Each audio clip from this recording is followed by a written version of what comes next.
A group of Georgia voters wants the state ethics committee to check out a voting bill. They presented a petition that calls for the state Senate to hear from voting and computer science experts first. Now, this measure has already passed the House. Harlem Representative Barry Fleming sponsors it. Atlanta Bureau Chief Ashley Bridges with more.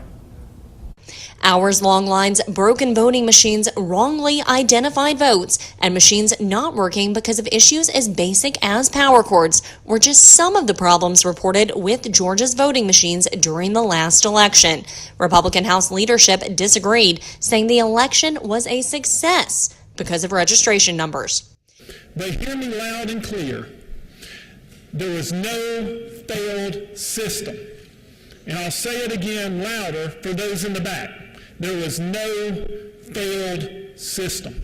Let's take a victory lap sometimes, but understand a victory lap does not mean we won the war, but rather we won the battle. House Bill 316, which passed along party lines and is now headed to the Senate, would switch Georgia to a new electronic voting system. It calls for a voting system that goes against the advice of computer scientists, statisticians, election security experts, cybersecurity experts, post-election auditing experts, and more. They say the system could be hacked. The bill sponsor says it's the best option. Touchscreen ballot markers leave absolutely no room for doubt of voter intent, since voters make a clear choice with the touch of a button. He also spoke against quote-unquote pencil-marked ballots.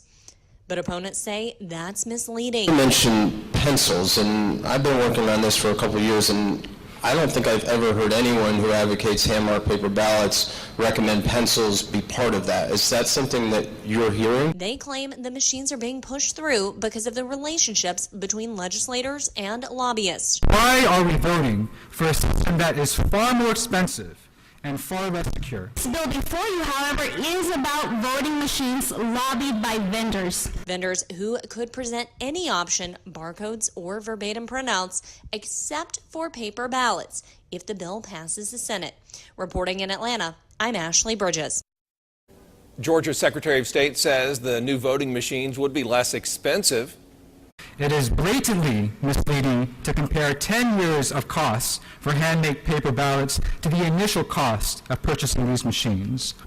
If that bill passes the state Senate, it will become law.